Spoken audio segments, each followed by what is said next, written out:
আজকে আমি ট্রান্সপিরেশন অর্থাৎ বাষ্পমোচন সম্বন্ধে বলবো। এর সময় দেখা যাক বাষ্পমোচনটা কি। বাষ্পমোচন এর আরেক নাম হলো প্রস্বেদন। এটাকে ইংরেজিতে বলে ট্রান্সপিরেশন। আমরা জানি উদ্ভিদ মাটি থেকে জল শোষণ করে কিসের সাহায্যে? মূলরোমের সাহায্যে। এগুলো জলকণা। জলের সঙ্গে কি মিশে থাকে? খনিজ লবণ। তাহলে জলের মধ্যে অল্প পরিমাণ খনিজ লবণ মিশে থাকে, সেই জল শোষণ করে, মানে যে জল শোষণ করে সেটাতে জলের ভাগটা বেশি। তাহলে মূলরোম দ্বারা সেই জল শোষণ হয়ে উদ্ভিদের বিভিন্ন অংশে যায়, ছড়িয়ে পড়ে।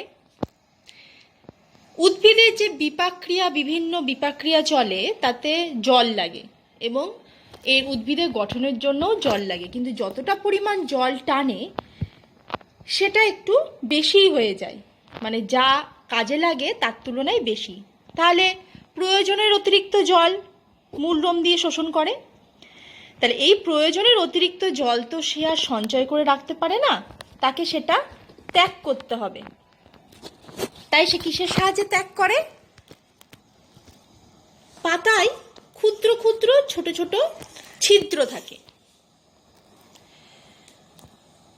কাণ্ডেও ছিদ্র থাকে। তাহলে এই ছিদ্রের সাহায্যে এই জলটা বাষ্প আকারে বেরিয়ে যায়। একে বলে বাষ্পমোচন বা প্রস্বেদন। তাহলে সেই জল বের করে দেয়, অতিরিক্ত জল, সেটা এই যে বললাম ছোট ছোট ছিদ্র থাকে, এই ছিদ্রের সাহায্যে বের করে। এই ছিদ্র করকমের আছে? 3 ধরনের আছে। একটা হলো পাতায় যে ছিদ্র থাকে সেটাকে বলে পত্ররন্ধ্র, যেহেতু পাতায় আছে। কাণ্ডে যে ছিদ্র থাকে সেটাকে বলে লেন্টিসেল।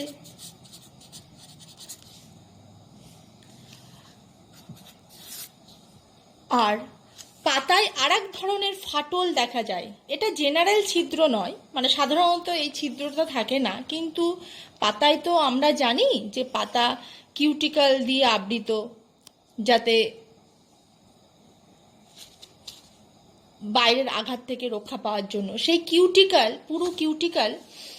পুরো কিউটিকালে যদি কোনো ফাটল থাকে তাহলে ছিদ্রের সৃষ্টি হয়, সেটা তখন সেই ছিদ্রের সাহায্য বাষ্পমোচন হয়।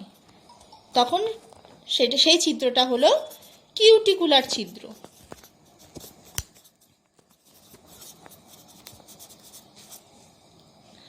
তাহলে 3 ধরনের প্রক্রিয়াতে বাষ্পমোচন হয়, যেটা হলো পত্ররন্ধ্রের সাহায্যে বাষ্পমোচন, লেন্টিসেলের সাহায্যে বাষ্পমোচন, কিউটিকেলের সাহায্যে বাষ্পমোচন, অর্থাৎ কিউটিকেলে ফাটল থাকার জন্য বাষ্পমোচন। পত্ররন্ধ্র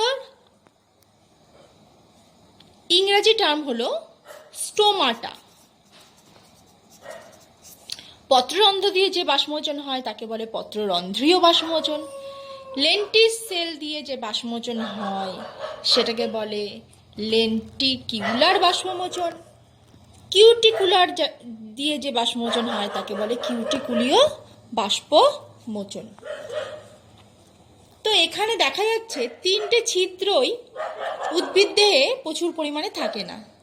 যেটা সাধারণত উদ্ভিদ দেহে যে ছিদ্রটা বেশি পরিমাণে থাকে সেটা হলো পত্ররন্ধ্র, কারণ উদ্ভিদের পাতা প্রচুর পরিমাণে আছে এবং পাতার ঊর্ধ্বত্বক আর নিম্নত্বক, কোনো কোনো উদ্ভিদের ঊর্ধ্বত্বক, কোনো কোনো উদ্ভিদের নিম্নত্বক, প্রচুর পরিমাণে পত্ররন্ধ্র থাকে যেহেতু পাতা প্রসারিত। এই পত্ররন্ধ্রটা একটা ছিদ্র বিশেষ। এই ছিদ্রটা দুটো কোষ দিয়ে সুরক্ষিত থাকে, সেটাকে বলে রক্ষী কোষ বা গার্ড সেল।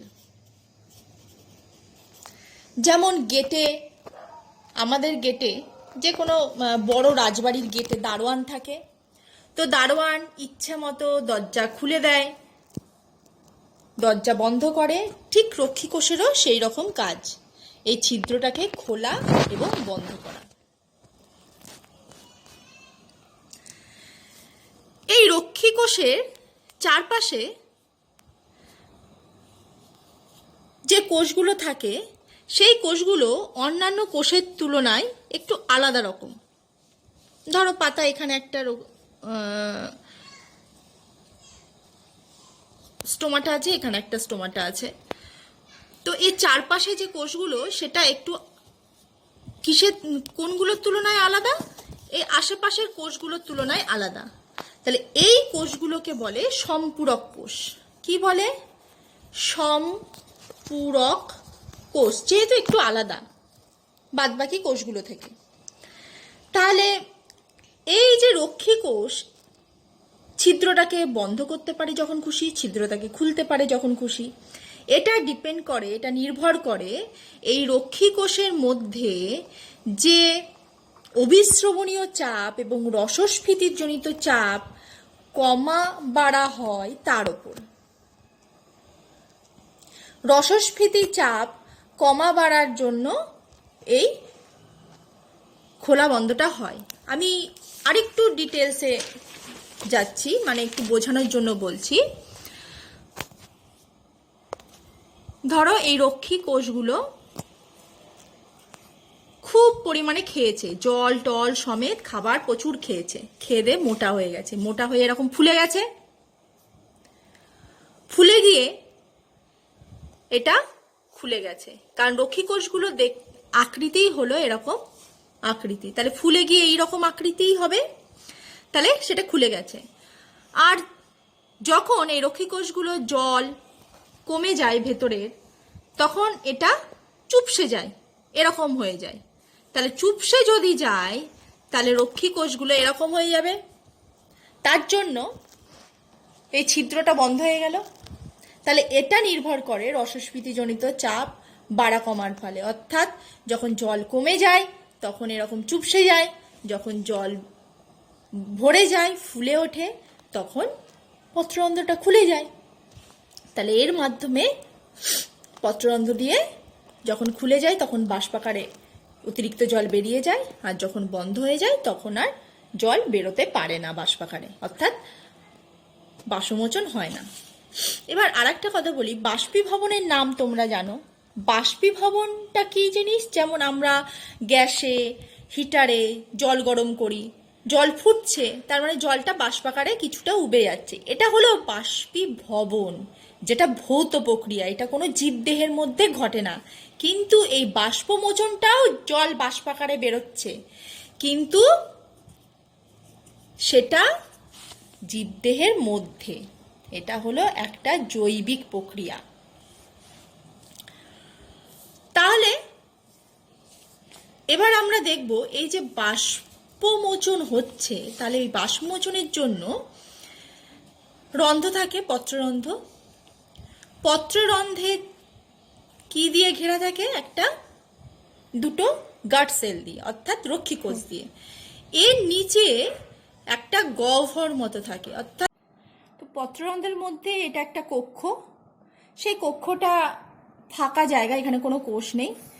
তো এই আশেপাশের কোষ থেকে এখানে জাইলেম বাহিকা, এখান থেকে জল গিয়ে এখানে জমা হয়, এই কক্ষের মধ্যে জমা হয়, তারপরে প্রয়োজন মতো পত্ররন্ধ্রের সাহায্যে এই জলটা বাষ্পাকারে বেরিয়ে যায়। তাহলে এই কক্ষটাকে বলে উপপত্ররন্ধ্র। উপপত্ররন্ধ্র।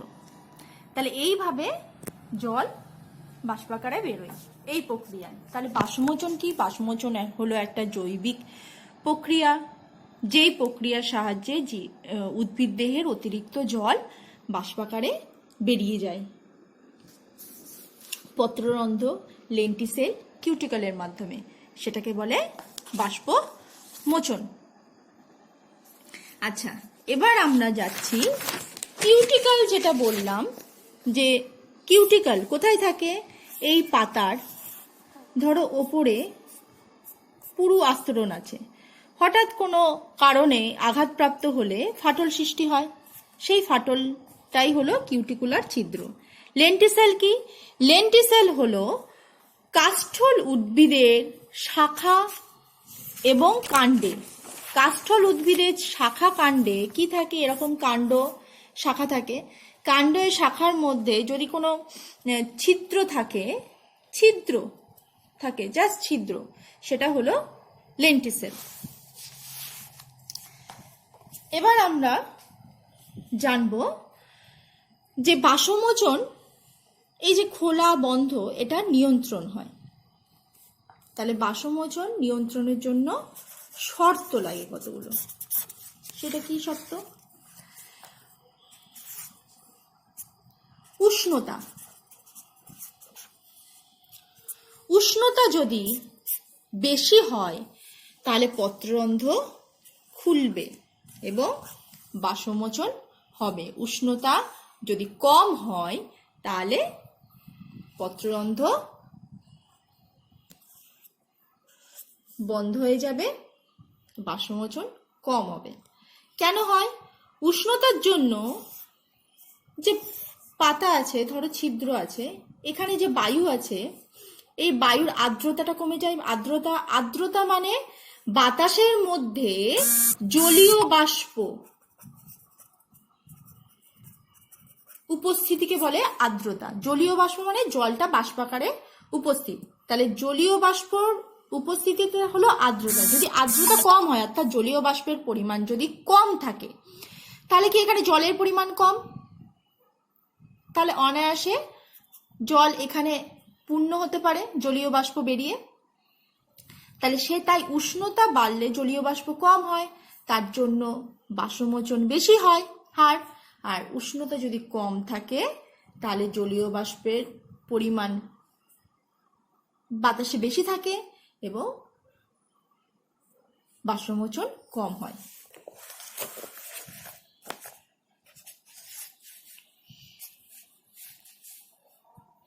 এরপরে করব আলো। আলো যদি থাকে তাহলে আলো পরোক্ষভাবে নির্ভরশীল, প্রত্যক্ষভাবে না হলেও পরোক্ষভাবে। সূর্যের আলো থাকলেই তাপ থাকবে এবং তাপে বাষ্পমোচন বাড়বে, আর আলো যদি না থাকে তাপ কমবে, বাষ্পমোচন কম হবে।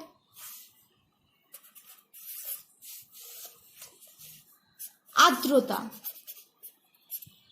উষ্ণতা বলতে গিয়েই আর্দ্রতা বলেছি। আর্দ্রতা যদি কম হয় তাহলে বাষ্পমোচন বেশি হবে, বাষ্পমোচন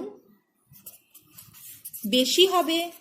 আর যদি আর্দ্রতা বেশি হয় তাহলে বাষ্পমোচন কম হবে।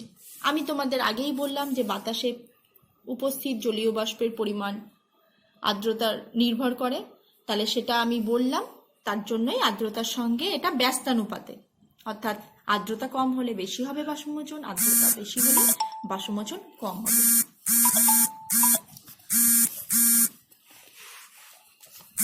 এবার হবে পাতার গঠন। পাতার গঠনের উপর কিভাবে নির্ভরশীল? অনেক গাছের পাতা এরকম প্রসারিত, তাহলে অনেকটা জায়গা পাচ্ছে পত্ররন্ধ্র থাকার জন্য, তাহলে বাষ্পমোচন বেশি হচ্ছে। কিছু কিছু পাতা, ক্যাকটাস জাতীয় পাতা কাঁটায় পরিণত হয়েছে, এরকম কাণ্ড আছে, এরকম পাতা কাঁটায় পরিণত হয়েছে, তাহলে পত্ররন্ধ্র থাকার জায়গা নেই, বাষ্পমোচন কম। কোনো কোনো পাতায় পত্ররন্ধ্রটা এরকম নিমজ্জিত থাকে, অর্থাৎ ভেতরে ঢোকানো থাকে। এটা ওপর থেকে আমি বলতে পারছি না, মানে পাতার যদি ওপরিতল এটা হয়, এটা যদি পাতার ওপরিতল হয়, এই ভেতরে ঢোকানো থাকে পত্ররন্ধ্র। তার যদি ভেতরে ঢোকানো থাকে তাহলে কম হবে সেই সমস্ত পাতার বাষ্পমোচনগুলো। পাইন গাছের পাতা এরকম ছুঁচের মতো লম্বা, তাহলে সেখানে পত্ররন্ধ্র খুব কম, সেখানে পত্ররন্ধ্র কম হলে বাষ্পমোচন কম হবে। তাহলে এই হলো বাষ্পমোচন নিয়ন্ত্রণের শর্তগুলো। এরপরে জানবো বাষ্পমোচনের তাৎপর্য। তাৎপর্য কি, যে বাষ্পমোচন কি কি কাজে লাগে। বাষ্পমোচনকে আমরা বলি প্রয়োজনীয় ক্ষতিকর প্রক্রিয়া। এটা একটা প্রয়োজনীয় ক্ষতিকর প্রক্রিয়া। প্রয়োজনীয় প্রথমে বলি, কেন প্রয়োজনীয়। এটার জন্য জল শোষণ হয়। কি করে জল শোষণ হয়? মূল, কাণ্ড, পাতা।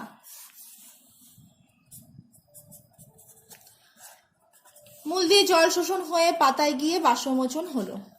তো এইখানে যে বাষ্পমোচন জলের ঘাটতি পড়লো, সেই জলের ঘাটতিটা, জলটা কোথা থেকে নিচ্ছে? পার্শ্ববর্তী কোষ থেকে। তাহলে পাশের কোষ থেকে জলটা টেনে নিচ্ছে, তাহলে এই কোষে জলের ঘাটতি পড়লো। আবার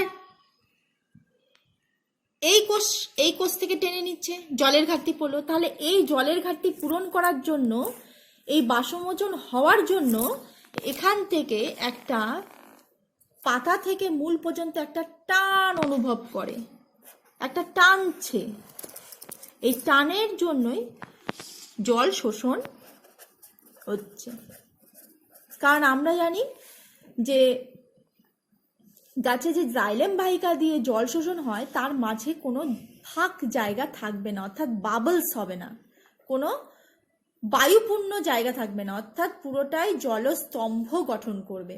তাহলে জলস্তম্ভ ঠিক রাখার জন্য এই যে টান, বাষ্পমোচন যে হচ্ছে, এই পার্শ্ববর্তী কোষগুলোতে, এই পরপর যে চেন ওয়াইজ কোষগুলোতে কোনো জলের ঘাটতি থাকবে না। তাই সেই জলের ঘাটতি পূরণ করার জন্য জল শোষণ, সেই টানের জল শোষণ হবে। তাহলে জল শোষণ হচ্ছে। রসের উৎসত হচ্ছে।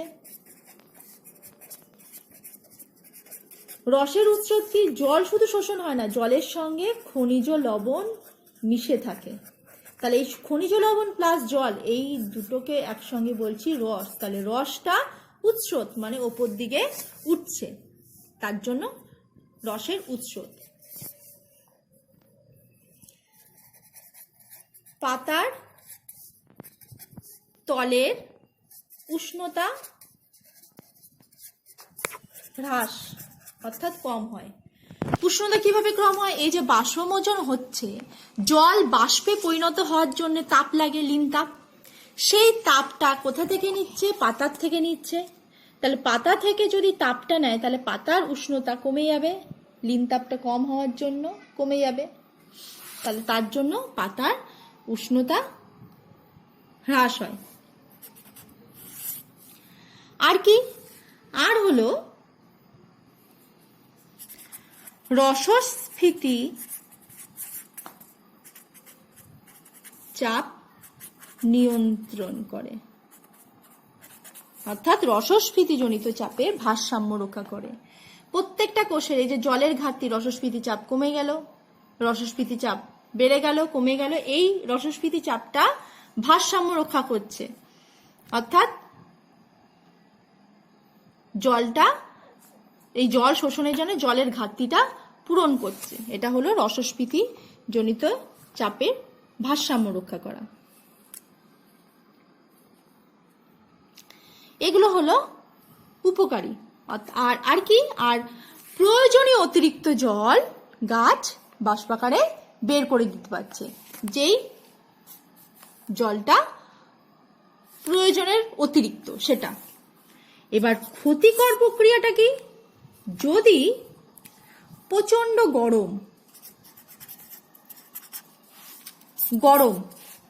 গরমে জলের মধ্যে জলের পরিমাণ কম থাকে, কারণ মাটি থেকে ইভাপোরেশন হয়, অর্থাৎ বাষ্পীভবন হয়। আর এই গাছের বাষ্পমোচন হচ্ছে, জল বেরিয়ে যাচ্ছে, প্রয়োজনের অতিরিক্ত জল। তাহলে এখানে জল কম থাকার জন্য মাটি থেকে জল অতটা শোষণ করতে পারছে না, কম পরিমাণে জল শোষণ করছে। কিন্তু গাছের এই প্রক্রিয়াটা চলতে থাকে গরমে, তাপে পত্ররন্ধ্রগুলো খোলা থাকে, জলটা অনবরত বাষ্পীভবন হয়ে যায়। তাহলে উদ্ভিদদের জলের ঘাটতি থাকে, জলের ঘাটতির জন্য পাতা নেতিয়ে পড়ে। এই পাতা নেতিয়ে পড়াটা যদি কন্টিনিউ 3-4-5 দিন থাকে, মানে জলের ঘাটতি যদি পুরো না হয়, জলের ঘাটতি থেকেই যায়, তাহলে উদ্ভিদটি মারা যেতে পারে। অর্থাৎ এই যে নেতিয়ে পড়লো গরমে কন্টিনিউ বাষ্পমোচন হওয়ার জন্য জল কম থাকা সত্ত্বেও, তাহলে এই নেতিয়ে পড়াটাকে বলে উইল্টিং। তাহলে এর জন্য এটা হলো ক্ষতিকর প্রক্রিয়া। তাহলে বাষ্পমোচনকে প্রয়োজনীয় প্রক্রিয়াও বলবো এবং ক্ষতিকর প্রক্রিয়াও বলবো। তাহলে এটা প্রয়োজনীয় এবং ক্ষতিকর প্রক্রিয়া। তাহলে আজকে এই পর্যন্তই। তোমরা বাড়িতে ভালো করে বাষ্পমোচনকে প্রয়োজনীয় ক্ষতিকর প্রক্রিয়া কেন বলে সেই কারণটা বোঝার চেষ্টা করবে।